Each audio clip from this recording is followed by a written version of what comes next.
ஓம் நமோ நாராயணாய. ஸ்ரீராம ஜெயம். எல்லாருக்கும் நமஸ்காரம். கதவிருக்ஷா வழங்கும் திருவோணம் திருநாள் நிகழ்ச்சிக்கு உங்க எல்லாரையும் நான் வெல்கம் பண்றேன்.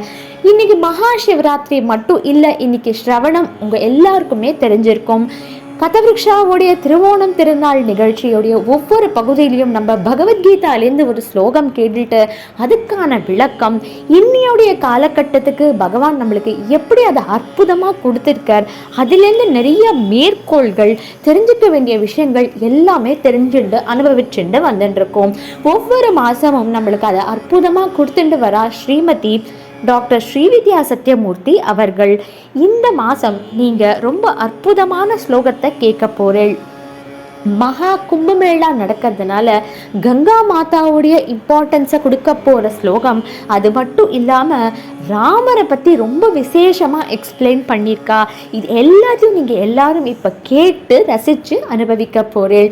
Without further delay, let's all listen to the slokam, its explanation and the detailed description of Bhagavad Gita.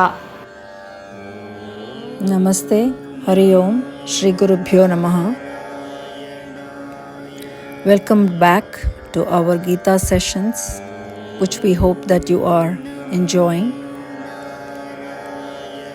Since the rare and magnificent event of Mahakumbmela is taking place in Prayagraj, we chose a shloka from the Gita that speaks of the glory of Ganga Mata. Here is the shlokam. Om Harihi Om Shri Gurubhyo Namaha. Harihi Om Shri Krishna Paramatmane Namaha. Shrimad Bhagavad Gita अथ दशमोऽध्यायः विभूतियोगः। श्रीभगवानुवाच पवनः पवतामस्मि रामः शस्त्रभृतामहम् झषाणां मकरश्चास्मि श्रोतसामस्मि Jahnavi.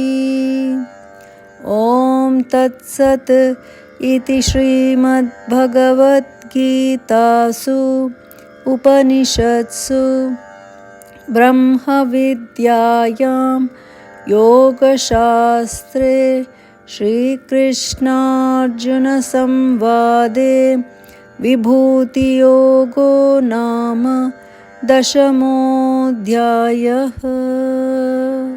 Just for some context, we learned from chapter 9 where Krishna told Arjuna the royal secret, which was that whatever you do, submit to me. This surrender or prapatti of all actions to him seems to be very simple, because anyone from a beggar to a king can practice it. But it is easier to say than practice this sadhana, as it needs strong moral and spiritual merit to practice. In the 10th chapter, Arjuna asks for clarification from Krishna about the Lord's divine glories or vibhuti, by which he is all pervading. Arjuna pleads with Krishna to explain in detail, without any reservations, all the aspects and things that the great yogi Krishna should be thought of being in. And so the Lord explains in the 10th chapter a very important one, where he says that Krishna, even though he is self, eternal and all-pervasive, he is the source of all names and forms. He indicates to Arjuna the exact place and worth in the universe. This is Vibhuti Yoga, where he describes the power and pervasiveness of the self.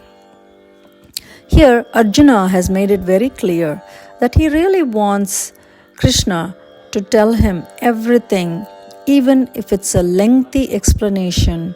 He says he would not be tired of listening and understanding. Therefore, Krishna starts telling Arjuna, I shall now briefly describe my divine glories to you, O best of the Kurus, for there is no end to their detail. So the Lord goes on to give a detailed explanation of how He is the best among each category of nature and beast, gods and humans, etc. Now, seeing the Lord in every mountain, every river, every animal, bird, human, child, etc., helps us to see Him in everything that is material. This then helps us see the Lord in our mother, father, teacher, saints, children, and in every form of creation, whether it's a bird or an animal, a mountain or a lake. The Lord is in the sun, He is in the wind, He is in the ocean, etc. So coming to our shloka, the literal meaning of our shloka is, among purifiers, I am the wind, and among the wielders of weapons, I am Lord Rama. Among all the water creatures, I am the crocodile, and of all the flowing rivers, I am the Jannavi or the Ganga. The winds are great purifiers. The winds bring messages from the Lord.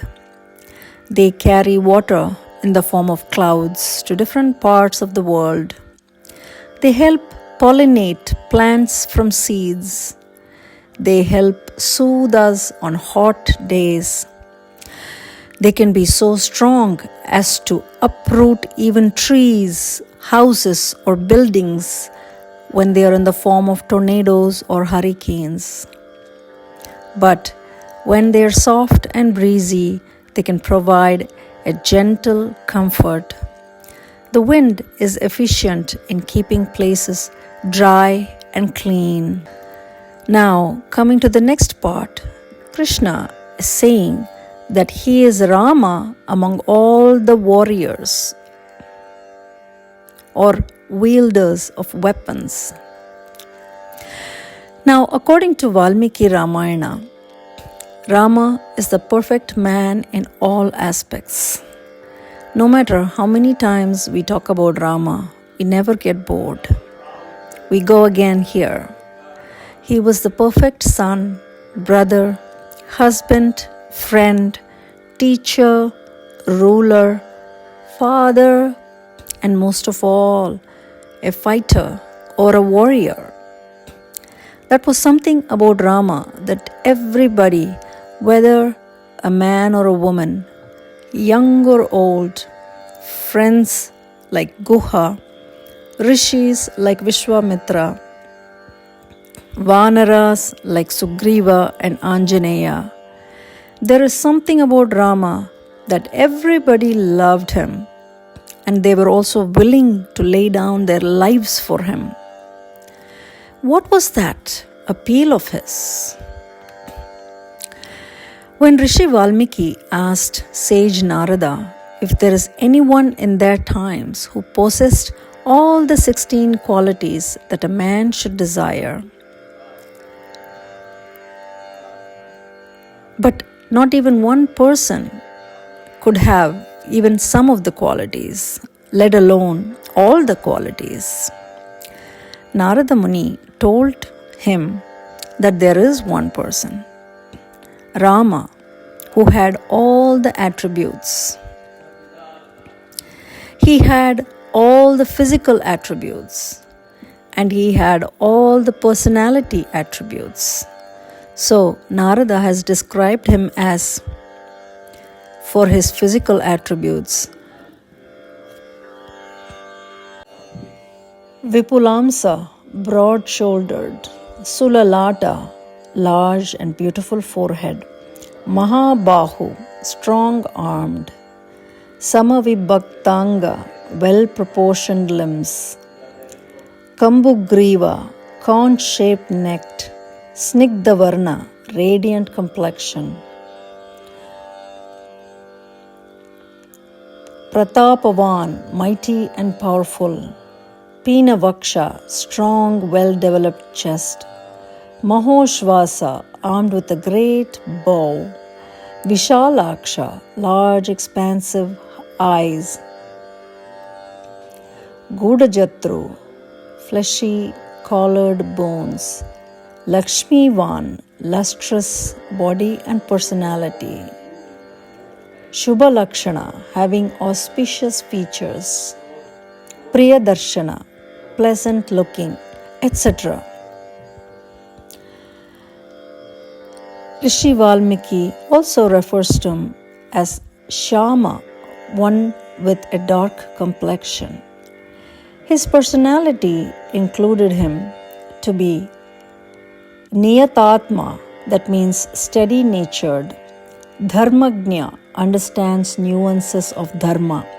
Mahavirya, valiant and powerful. Arya, man of virtue. Dyuti, dignified. Satyasandha, true of his words. Dhrutiman, steadfast. Jnana Sampanna, omniscient. Buddhiman, intelligent. Vashya, obedient to everybody, the elders. Shuchi, pure and devout. Nitiman, learned in statecraft. Prajanam hite rataha, that means he was committed to the welfare of his people. Vangmi, proficient in speech. Swasya dharmasya rakshita, protector of his dharma. Swajanasya rakshita, protector of his subjects. Samadhiman, attentive and focused. Numerous descriptions of his personality. They go on and on describing him, about what a beautiful personality he has. Now, coming to our shloka, the great Krishna himself has praised Rama as the best warrior, and that's why he said, I am Rama among all the warriors. Because Rama was not an ordinary warrior, he is described as a Mahavirya, that means valiant and brave.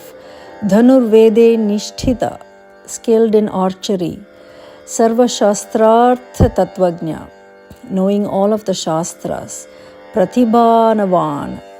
So, he is being described by Valmiki as an exceptionally strong warrior who is also extraordinary. He was barely 16 when he guarded Vishwamitra's yajna and removed the torment of Maricha and Shubhahu and Tataka. Sometime soon after, he broke the bow of Shiva in Mithila, which thousands of young men could not even drag. When Parshurama heard about the bow, he took it as an insult to the Devas, and he stopped the newly married couple, Sita and Rama, and challenged Rama to string Vishnu's bow. While Parshuram was a veteran warrior greatly feared by all, Rama was a young lad, just married and returning home with his new wife. But then, even though he was endowed with a great physical strength as described earlier, he was also very wise, had great intuition, and had excellent speaking skills. He told Parshurama, I respect you as I am aware of all your achievements, but do not treat me as a weakling.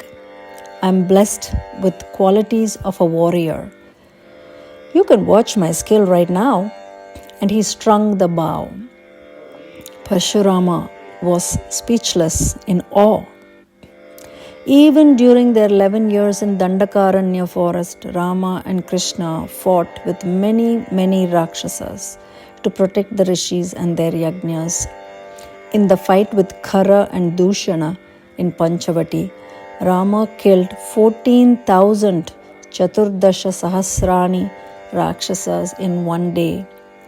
In Lanka, in all the battles, including the last one with Ravana, which was unparalleled, Rama was the dominant warrior. The battle where Rama killed Kumbhakarna was one formidable battle. Kumbhakarna being a very strong force of nature, he had caused devastating destruction before Rama had to deal with him. And even then, Rama had to use the Vyavaya, a powerful weapon. He had to deal with each part of the huge Rakshasa painstakingly. But after severing one limb at a time, he finally successfully, forcefully severed his head such that it went all the way to the ocean and fell there. Another formidable enemy he fought was Khara's son, Makaraksha, who Rama killed in a fierce battle. They exchanged so many arrows that the entire earth was covered in arrows, but Rama broke his chariot and then used his Patakastra to finish him off. He then destroyed Indrajit. He was so strong that he was destroying Ravana's army of elephants, horses, and soldiers. He was so quick with bow and arrow that the soldiers could only see their mates dying but could not see Rama. Rama's dexterity in war kept the soldiers confused that they were even killing their own soldiers in their befuddlement or confusion. In a span of 3 hours, Rama is said to have destroyed 10,000 chariots, 18,000 elephants, 14,000 horses, and 200,000 Rakshasas. And the final battle between Rama and Ravana has been described as the incomparable battle. Gaganam Gaganakaram Sagaraha Sagaropamaha Rama Ravana Yor Yuddham Rama Ravana Yor Iva, which means incomparable is the sky, which is one of the kind. Incomparable too is the ocean, which is also one of a kind.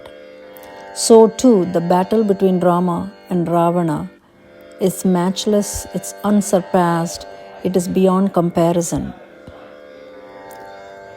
Meaning that there is nothing to be compared between this war and any other war.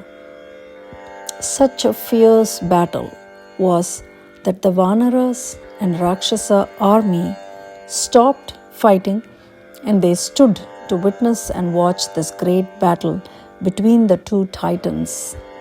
After Ravana's magical reappearance, every time his head was cut off, Rama used the Shakti Astra of Brahmadeva that Rishi Agastya had given him and aimed it at Ravana. The arrow finally piercing the evil Ravana's chest, ending the war in their own home. This is beautifully described in Amiganatra's book called Ramayana Unraveled. Moving on to our shlokam, Krishna says, "Among the reptiles, I am the crocodile." If one has to coexist and survive with the crocodile in a pond, one should be on good terms with him, as he is the strongest, most ferocious creature of the pond. And Krishna goes on to say that among all the rivers, he is the holy river Ganga. Why Ganga? Oh, what to say of her? She is lovely and pleasing, serene, and presents a majestic expanse of water with countless stars in the sky that are reflected in her. This holy river that has come down from the matted locks of Lord Shiva in the Himalayan heights. Numerous kings have given up their kingdoms to come to her banks to meditate and attain self-realization. Millions of bhaktas flock to her every year seeking peace. Any Hindu or Sanatani has a wish to have a holy bath in the Ganga at least once in their lifetime. And this has been true over centuries and millennia. It is customary to place a few drops of the Ganga Jalam in the mouth of a dying Hindu to symbolize God's grace. The Ganga is a form of the Lord Himself that is flowing with compassion. Unlike normal water, if Ganga water is kept in a vessel, it does not putrefy for years. Just like a mother, Mother Ganga cleans all of us, washing off the impurities of body, mind, and spirit. Because we're speaking of Ganga, we should mention the Mahakumbmela 2025, which is a monumental spiritual event that is currently going on in Prayagraj, Uttar Pradesh, with extraordinary preparations.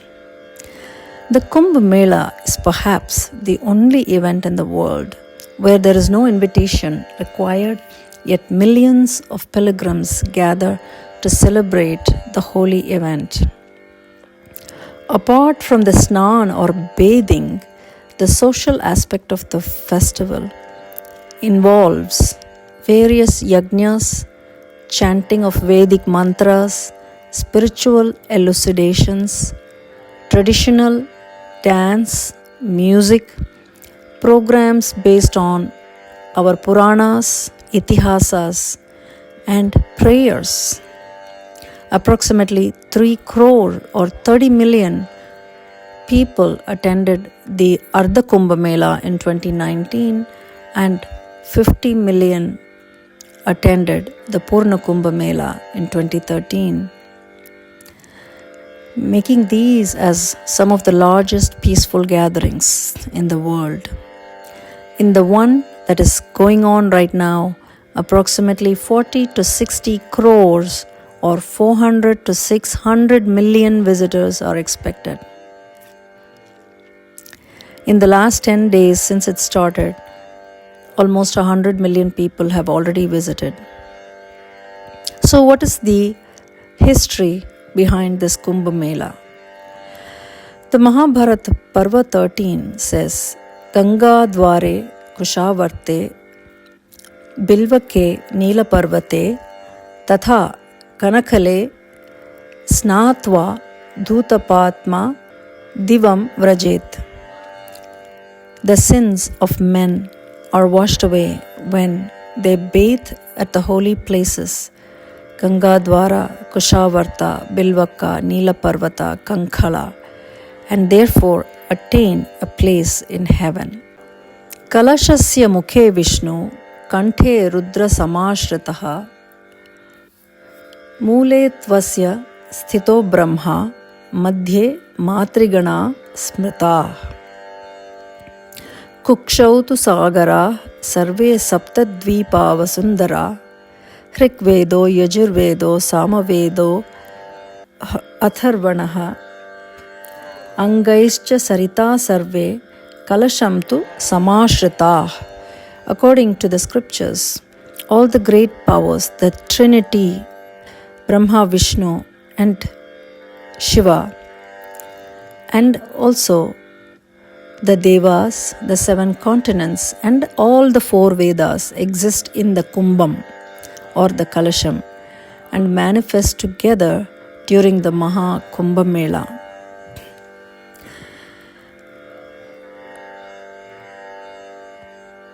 The word Kumbha or its forms are found in Rigveda and Yajurveda, Samaveda, and Atharva Veda. Chaturaha Kumbhas Chaturtha Dadami. glorifying the Vishtari sacrifice, and Purna Kumbhodikala Ahitastam, related to godly or auspicious time. Kumbha is the Sanskrit word Kalasham. Many Puranas describe the holy place to hold the Shraddha, and the Kumbha of Vayu Purana is also identified with a place called Sri Kumbha, which used to be on the Saraswati Nadi. In Naradiya Purana also they have described a holy bath that would bestow the same benefit as performing a yajna. The story behind Kumbmela is that when the Devas and Asuras came together to acquire the pot of Amridam and decided to churn the ocean of milk, the king of serpents, Vasuki, was requested to serve as a rope around the mountain Meru to churn the ocean. The mountain was placed on Lord Vishnu as Kurmavataram. The ocean was churned with the Devas holding the tail of the serpent and the Asuras the mouth. When Lord Dhanavantri appeared from the ocean holding the Amrita Kumbham, the gods thought that the Asuras would become immortal after drinking the Amritam and they would start creating havoc in the world. So they told Indra's son Jayanta, who instantly took the Kumbha from Dhanavantri and ran in the direction of heaven.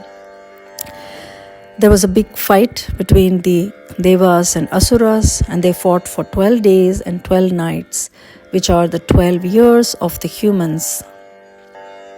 During the battle, the Amrita Kumbha was kept down 12 times.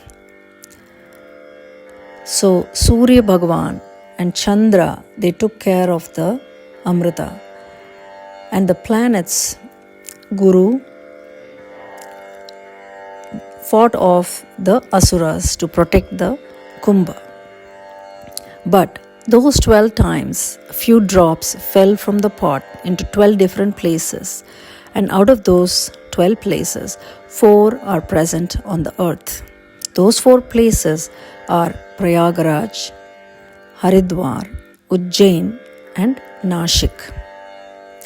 Since numerous years, thousands, sages widely preached the 4 sacred places. So the 4 rivers are all directly or indirectly related to the Ganga. So in Prayagraj, Triveni Sangam of rivers Ganga, Yamuna and Saraswati are present.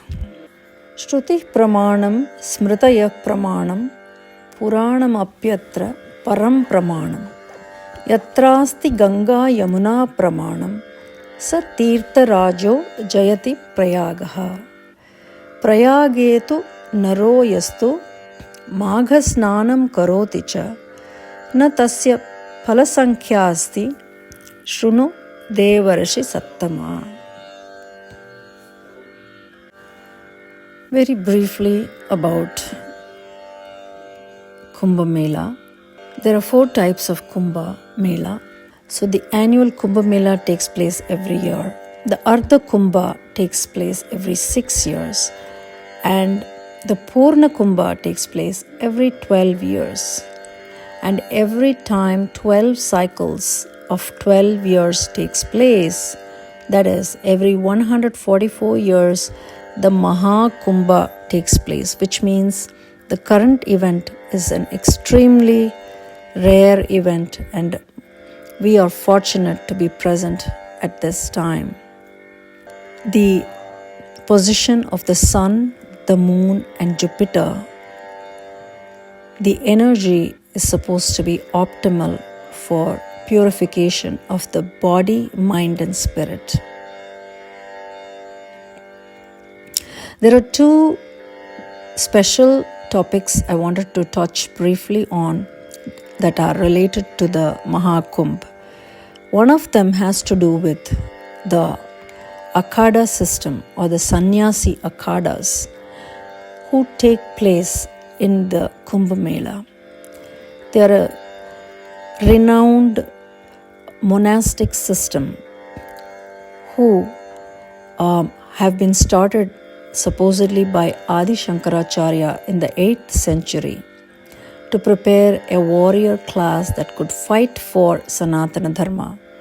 In addition to the mission of imbibing knowledge, the sannyasi akhadas, they can raise weapon-wielding brigades and they can repel foreign invasions. These are known as akhadas and they protect Sanatana Dharma. There are numerous types of akhadas. There are 4 different sampradayas. Each of the sampradayas have several paramparas based on the Guru Shishya tradition. And there is a lot to talk about the akhada system, but we do not have the time to touch upon them today.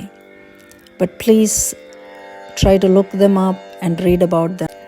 The second topic I wanted to touch upon was the Kalpavasa. The Kalpavasa can be practiced by anybody, but it is not an easy practice. This is related to the Mahakumbh. It is a spiritual ritual that is observed with utmost devotion, and it is performed during the time of the Mahakumbh. It starts with the arrival of all of the pilgrims in the Sangam, and then there are specific rituals that are observed every day, and then it ends after a particular period of time. So the starting takes place at the beginning of Pausha Purnima, which is usually in the month of January. It falls on the full moon in the lunar calendar. And this starts the beginning of the Magh month, which is very, very auspicious. In fact, Kumbh Mela is also known as Magh Mela in the past. Then this Kalpavasa takes place for 1 whole month. The month is filled with austerity and worship. The Mahakumbmela represents more than a religious gathering. It is a powerful symbol of India's spiritual heritage. There are 5 special Snan days. One is Pausha Purnima on 13th January, Makara Sankranti on 14th January, Mauni Amavasya on 29th January, Basanta Panchami on 3rd February, and Maghi Purnima on 12th February. Mahashivratri is the last Snan day and it falls on the 26th of February. The Mahakumbh becomes a means of transcendence from one cycle of life into the other. People of all kinds, kings, peasants, saints, sadhus, ministers, officials, tourists have traveled long distances with scant resources just to be there, mostly longing for mukti or liberation. Nowhere else on the planet does an entire population long for liberation with such intensity. We are grateful for your attention and we look forward to meeting you next time. We hope you enjoyed this episode. Please share your thoughts and feedback in the comments section. Shri Krishnarpanamastu. That was such an amazing episode of Gita on Thiruvonam Thirunaal.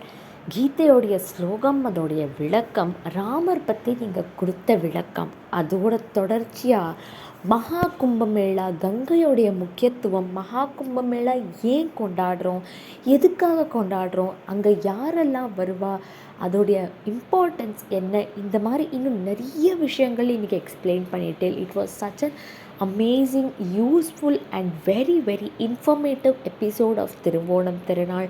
Thank you very, very much to Srimati Dr. Srividhya Sathiyamoorthy. நிறைய விஷயங்கள் தெரிஞ்சுட்டோம் இன்னையோடைய எபிசோடில். Viewers and audience, Thiruvonam, Mahashivratri, Maha Kumbh Mela இது எல்லாத்தையும் ஒன்றிணைத்த அற்புதமான எபிசோடாக இன்னியோடைய திருவோணம் திருநாள் episode அமைஞ்சிடுது. நீங்கள் எல்லாரும் இதை நல்லா கேட்டு அனுபவித்து எல்லா விஷயங்களும் தெரிஞ்சுட்டுருப்பேள் அப்படின்னு நினைக்கிறேன். இதே மாதிரி அடுத்த மாதம் திருவோணம் திருநாள் நிகழ்ச்சியில் எந்த ஸ்லோகம், அதுக்கான விளக்கம், என்ன விஷயங்கள் தெரிஞ்சுக்க போகிறேன், அது எல்லாத்தையும் தெரிஞ்சுக்கணுன்னா எல்லாரும் காத்துருங்கோ. மீண்டும் சீக்கிரமே உங்கள் எல்லாரையும் நான் மறுபடியும் சந்திக்கிறேன். அது வரைக்கும் நமஸ்காரம்.